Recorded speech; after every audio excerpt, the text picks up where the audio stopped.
একটু শুনি বন্ধুরা, ঠিক আর কয়েক ঘন্টার মধ্যেই এই পবিত্র মাহে রমজান মাস আমাদের মাঝ থেকে বিদায় নিতে চলেছে।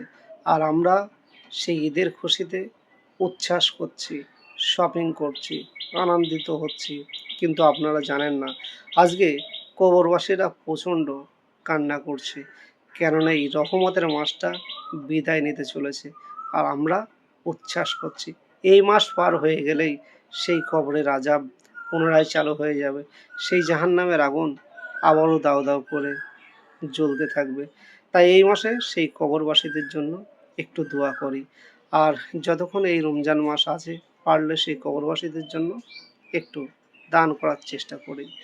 আর এই মাসে ক্ষমা চাই, নিজের গুনার জন্য একটু ক্ষমা চাই, কেননা এই মাস রহমতের মাস।